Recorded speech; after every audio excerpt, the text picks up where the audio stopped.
Hi, you're watching Bread and Roses, a weekly political social television magazine on New Channel TV. I'm Maryam Namazie and I'm presenting this week's program with my fantastic co-host Bahram Soroush. Hello. And Fariborz Pooya. Hi.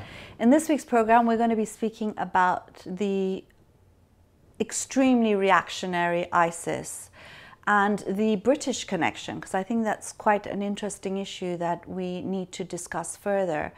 We'll also be interviewing Haras Rafi, who is head of outreach for Quilliam Foundation, the anti-extremism think tank. Let's go to a small clip on this issue and we'll be back to discuss it further. The UK Home Office estimates that around 400 to 500 British people are currently fighting in Syria for ISIS. Fearing that they might be radicalized while fighting overseas, the Home Office has threatened to strip them of their passports. Last month, Prime Minister David Cameron warned that foreign fighters in ISIS posed the biggest threat to the UK. I think there's actually many reasons, and I don't know if any of you viewers out there agree with me, for why this is the situation, why there are over 500 British fighters fighting for ISIS. And I hate using the term fighters because they're terrorists. I think there's quite a few reasons for it, but one of them is definitely because a lot of the aspects of Islamism, like Sharia courts, like the burqa, like segregation at universities, they have been justified and legitimized here in Britain as people's right to religion, rather than seeing it as part of a larger Islamist plan to influence and get access in society and in various countries across the world. I don't know if either of you agree with me on this issue. Yeah, I think it's not. This is not just limited to Britain. Definitely. About 4 weeks ago, the German Interior Minister and representative of the German Foreign Minister had a press conference exactly on the same issue, roughly the same numbers that from Germany actually been fighting within the ranks of ISIS. And this is the continuation of reproduction of the Islamism in Europe, and the root cause of it is actually tolerating right-wing Islamist movement in Europe, and we know, and we've been discussing this, in relation to multiculturalism and tolerating the unacceptable in society and compromising, thinking that if you allow these groups to function in Europe, you could control them. No, this is, as you said, is part of the global Islamist movement, and it needs to be challenged head on. And one of the things, we've been seeing happening is that they make this distinction between jihadi groups and soft Islamist groups, groups like the Islamic Research and Education Academy. That defends stoning of women, that defends beheading of apostates, but they're the soft Islamists. They've got charity status, they can go to universities and impose sexual apartheid and so on and so forth. This distinction is really a false one, and I think we're seeing that more and more. A lot of these soft Islamist groups are actually creating they're normalizing the Islamist agenda and values. If we look at what the root causes of this situation are, I think it could have been predicted, because for decades now, at least 3 decades now, you can see that there was this policy within the European governments especially of accommodating religion, and specifically Islamists, not just the extreme faction, because of course they would regard those as terrorists. They might threaten their own interests, but what they have done is to institutionalize and bring the institution of religion into this sort of civil society, which we believed in, say, in the 60s and 70s. People would talk about individuals, citizens, people with different political views. Now suddenly there was this talk about what are your religious affiliations, not seeing the unit of society as the individual and citizen, but seeing it as different religions, different strands of them, and trying to build this mosaic, And so, in fact, in a sense, when we're talking about this, we can see that in addition, one of the other contributing factors is this sort of multiculturalism, multi-faithism, where people are no longer citizens. And it's something we discussed about Iraq as well. This is something that's been happening in many different countries, obviously to different degrees. But it's worrying because what it's done is it's homogenized entire groups and societies and handed them over to the Islamists because it seemed to be people's culture and religion, whereas clearly it's not. And as a means of sort of controlling sections of the society, they think this is a solution. I mean, one thing that really I find it repulsive is for David Cameron and within the establishment, they don't mind if these people actually, what they're doing in Iraq and Syria, as long as they don't actually turn it into a threat within the European, sort of within home countries. And I think that's disgusting in a way. You know, the whole movement needs to be recognized as one, and there is no such thing as soft Islamists, and they need to be, as I said, they need to be challenged head on in Britain.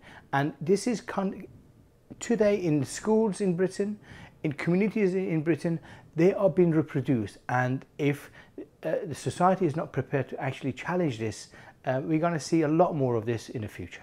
One of the things that also I find disturbing is not so much that they're only concerned about what happens in Syria and Iraq. As long as it happens there, it's fine. But also here, it's basically running minority communities on the cheap by handing them over to these reactionary, regressive Islamic organizations to run, you know, their own communities without having due course and legal rights in the same way that other citizens do. You know, and the only thing they're worried about is the bombing of an underground. But what about all the sort of threats and coercion that these Islamic groups are imposing right here in Britain? The amount of death threats that ex-Muslims and apostates get. Very simply, this group, Islamic Education and Research Academy, on Twitter, they've called me a monafiq, a mortad. They've called me janazeh, a play on my word, Namazie, which means corpse. They're basically threatening me, but they are a charity. And it's fine for them to do that as long as they're not putting bombs. What the government fails to see is the link between these soft groups and terrorism. Absolutely. It's a sort of policy of ghettoization and isolating these so-called communities, attributing identities to people who never thought that they had, putting everyone, including, I'm sure, us, because of our names, on the statistics for Muslims, you know, saying there are so many millions in Britain. It's this policy which has allowed those self-appointed so-called community leaders to come and say that they are representative of that. And in the case of like this Trojan horse case in Birmingham, still they are not learning the lesson. What they are saying is, oh, we are against the extremists. But so it is okay for girls to be segregated and for all this education to be fed into them inside their own girls' schools. It's only when it is a sort of supposed to be a community school that you are protesting against. And it is this policy, obviously, which was the breeding ground for the development of homegrown terrorism. Definitely. Let's go now and see an interview with Haras Rafi on this very issue and what his perspective on this sort of radicalization is, and then we'll be back to discuss it further. Stay with us.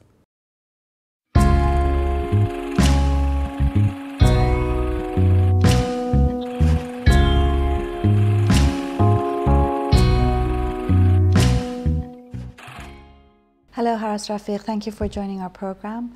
I wanted to ask you about the whole thing that we're hearing in the news now of the large number of British foreign fighters in ISIS. What do you think is the reason behind these large numbers? I think there's a number of reasons. We've had a growing phenomenon that is Islamism that's been growing in the UK certainly since the 1980s onwards, and I think that prior to that, most of the immigrants that came over here were social economic migrants. My parents came here in the 50s, my uncles in the 20s, and they came here really to provide a living for their for their families back in Pakistan or India or wherever. But in the 80s, we started to see a new generation or a new type of Muslim migrant that came to the UK, and that was the Islamist. And they were well motivated, they were dissidents from their own countries, many of them, and they were well funded by a number of Middle Eastern regimes that allowed them to spread a particular brand of Islam. And what happened is that along the way, the youngsters grew up in this country, and if we look at how somebody's recruited to this type of extremism or Salafi jihadism, it's usually a number of pathways. The most common one really, or the most common thing, is that most of these people have some form of personal crisis. And that personal crisis could be perceived or it could be actual. It could be racism, it could be that they can't get a job, or in the case of the guy who led the 7/7 bombers, said he can't, it was the fact that he didn't want to have an arranged marriage. And what recruiters do is they actually create, Islamist recruiters, they create this prism through which these individuals can be guided down a number of pathways. The first one is that they're taught that the answer to their problems and the solution to the problems really can only be effected if they create this caliphate, this Islamist caliphate, and rule through what they call an equitable Islamic version of Sharia. The second pathway is that they're taught that there is a theological justification to all of the things that they're doing, and that the only way they can be a Muslim is to practice this very narrow, contemporary Salafist version of Islam that actually alienates everybody else, and that anybody who doesn't practice Islam the way they do is either an apostate or a heretic, and they should be fought. And then there are a number of people with mental health issues, and also people who perhaps have had some type of personal loss and want to go out and take revenge. And these factors and these pathways are very common, and unfortunately in Britain over the last sort of 20-30 years we've had this Islamist underbelly that's been growing within our society, and it's been well funded by many states in the Middle East. So but there is also a link, I mean, internationally with this as a political movement. In a sense, there are many generations of people who have the same issues that you mentioned, who join progressive, left-wing sort of protest movements and political groups.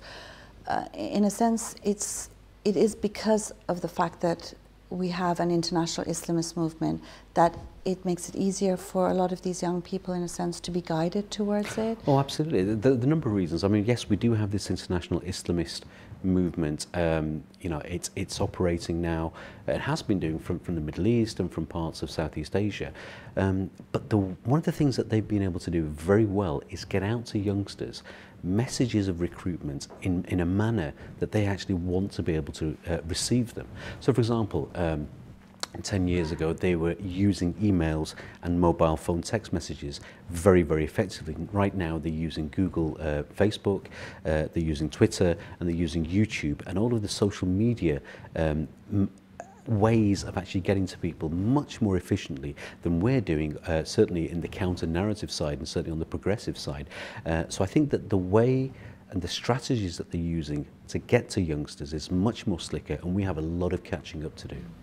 The thing is that there's often a lot of confusion between Muslims and Islamists. Oftentimes, Islamist values organizations are seen to be or recognized as the representatives of Muslims. In your opinion, what are the distinctions? Clearly, there are huge distinctions between the two. What are they, and what are the characteristics of an Islamist group or person? Well, first of all, we have Islam, the faith, and we have Islamism, a political ideology. Just as we have social and socialism being two completely different words and two completely different aspects, parts, a spectrum of what they actually are. We have Islam, which is an individual faith and a relationship that one has between them and God. And we have Islamism, which essentially is an ideology but believes in three things. The first thing it believes in is that it has to set up, or somebody has to set up, an Islamic state, a caliphate, and govern that caliphate by their version of fiqh, or their version of Sharia. And their version is very narrow, and it's anybody else who doesn't believe in the same things that they believe in is not the same as them. Second thing they want to do is they want to expand that state across the world. And if you imagine that, you know, somebody who wants to spread something forcibly, there's going to be an element of fighting. There's going to be a battle somewhere, because countries aren't going to lay over and say, oh, come on in, welcome, come and govern us by your version of Islamic Sharia. And the third thing they want to do very clearly is wipe Israel off the face of the map. And that's why currently we're seeing a lot of Islamist organizations focusing on Israel, because it's an opium for the masses almost. It's a way to get Muslims angry. It's a way to lead them down particular pathways. And these three things are the most common things that all Islamist organizations in the world want to achieve. Now, you mentioned the fact that there are some reasons why Muslims are angry and so they join Islamism. I mean, for me, I find that a bit hard to buy in some instances, because, in many cases, it's not about the Palestinian issue, or it's not about a US invasion on Iraq. And in fact, many of these Islamist groups are killing more Muslims than anybody else, or people considered Muslims. So I sort of feel like these are ways in which they're excuses as a way of recruiting people. Yeah, absolutely. Foreign policy, if we look at foreign policy and we look at Iraq and Afghanistan, well, there was no Iraq and Afghanistan when 9/11 took place. It's very easy for people who don't quite understand what's going on. It's very easy for Islamists themselves to create an atmosphere whereby there are many other things that can be blamed as the root cause for making people go to a particular direction towards extremism and Salafi jihadism or Islamism. The left does it very well. A lot of people do it very well, but they're not the root causes. The root causes are people are brainwashed into believing that the answers to their problems, whatever they may be, nobody essentially goes and blows themselves up because of Iraq, Afghanistan, or what's happening in Palestine and Israel. If you look at the videos that a lot of these guys make, yes, they will express that these are the things that made them angry, but at the end of it, they always say one thing, and one of the things is, may Allah accept our sacrifice. They have been brainwashed into believing that not only is it something that they have to do, but it's something God wants them to do. And that's the real problem. So when people move down this pathway, one of the four pathways, and they belong to a group, not everybody will actually go out and blow themselves up. Not everybody will go out and fight other Muslims and kill other Muslims. There'll be some people who will stay back as fundraisers. There'll be some people who will stay back as people who are recruiting others to their cause. But there will be a few that will go out and fight. But the others are just as dangerous as the ones that are actually going out and doing fighting. I mean, that's an interesting point. Like groups like, let's say, the Islamic Education and Research Academy, what people consider soft Islamists, in a sense, they're calling for very violent things. They want a Khalifa as well, they want death for apostates, and so on and so forth. Where do you place them in all this? Well, let's make, I don't make any distinction between them and Al-Qaeda, and I'll tell you why I don't make any distinction, because they believe in exactly the same things. They want to kill apostates, they want to, anybody who leaves the faith of Islam, they want to have the hudud punishments, they want all of the things that Al-Qaeda wants, and they believe all the things that Al-Qaeda wants. The only difference is that for them, it's not tactically, they're not ready from a tactical perspective to go out and fight right now. Secondly, some of these people are cowards. If they genuinely believe that they should be going out and supporting these things, why aren't they doing it? Why are they sitting in their very nice houses in London or wherever it is that they live, sitting back and thinking, you know what, yeah, we believe in the cause, but we're actually not going to go out and do anything. Part of it could also be, it's the public relations aspect of it, isn't it? It's normalizing Islamist values. Yeah, I mean, that's another aspect.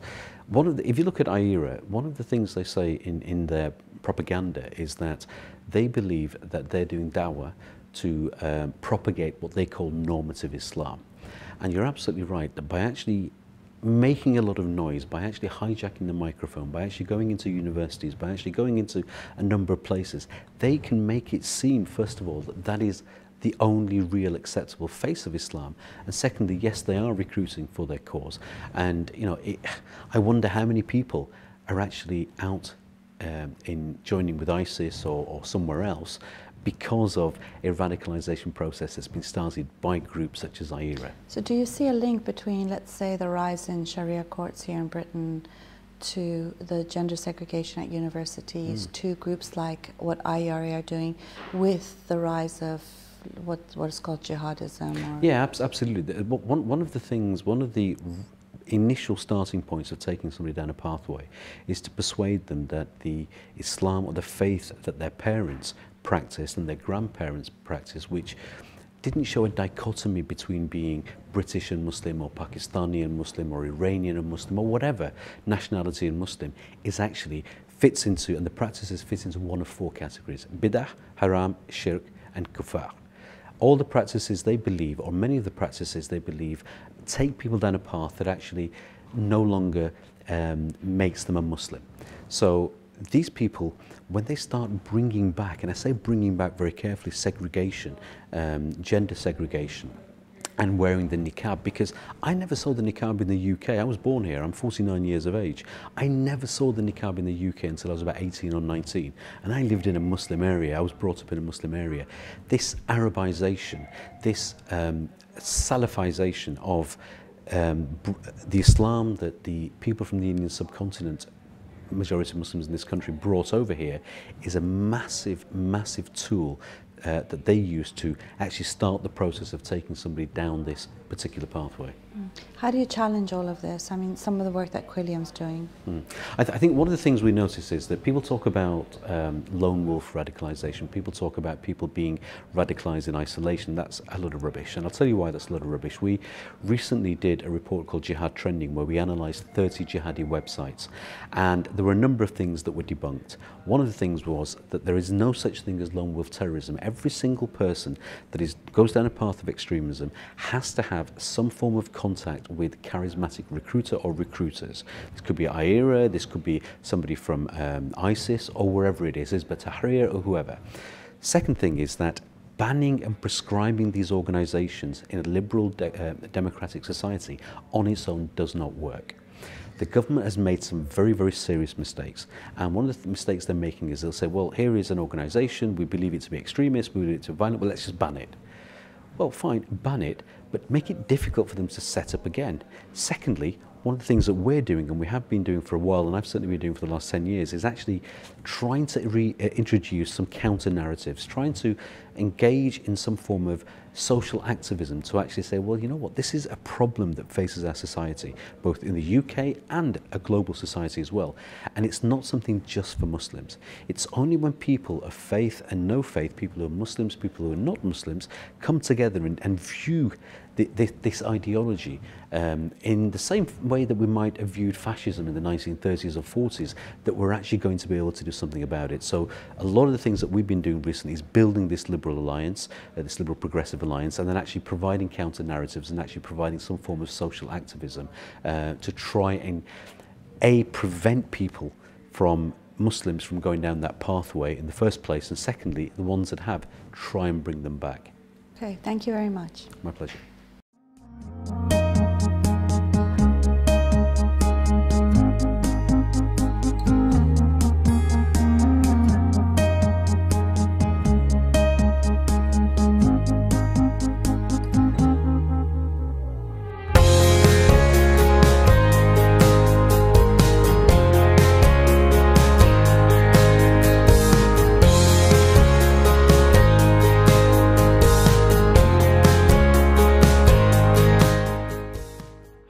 I think in all of this, one of the things that really drives me insane are the liberals and the pro-Islamist left and the humanists, like the British Humanist Association, that will often see Sharia courts and the burqa as people's right to dress and people's right to religion, whereas it's definitely an encroachment on people's rights, an encroachment on it's a form of restriction and control, and it's pillars of the Islamist movement.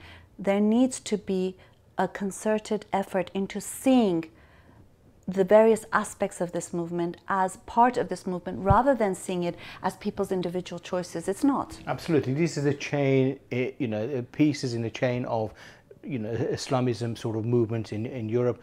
The solution to stop the radicalization of the youth in Britain, actually to stop the Islamist schools and religious schools, to stop Sharia law in Britain, to stop funding these soft Islamist groups as thinking that they may, hopefully they won't plant bombs in Britain and get them engaged. you need to challenge them head on and support a civil society and individual rights and provide opportunity for everybody to participate in society. That's the real solution. And I think it's this whole rotten multicultural standpoint which is the root cause and which has allowed for these imams to be imported, to be funded, and to be allowed to brainwash or all of these people now who are gone and are fighting within ISIS, their schooling was in those mosques and madrasas or whatever they call them, and by the promotion which we have promoted under Blair, and also they have continued in that. So it is this whole standpoint which must be questioned and put aside, and that's what we should challenge. And you know, I'm fed up with them constantly talking about how they're concerned about what those people will do once they've come back from Syria and Iraq, as if they were radicalized there. They were radicalized right here. And it is the British government's responsibility. You know, they're stripping them of their passports. What does that mean? They want to not have them back here and make that someone else's problem? It's a British government's problem, and they've got to try to solve it. What about 1,000 other young people who are going through the same process? And we need to stop it now. Yeah. Well, we wonder what you think about this issue. These are all very important issues, and we look forward to hearing your point of view. Before we go, we have one more insane fatwa of the week.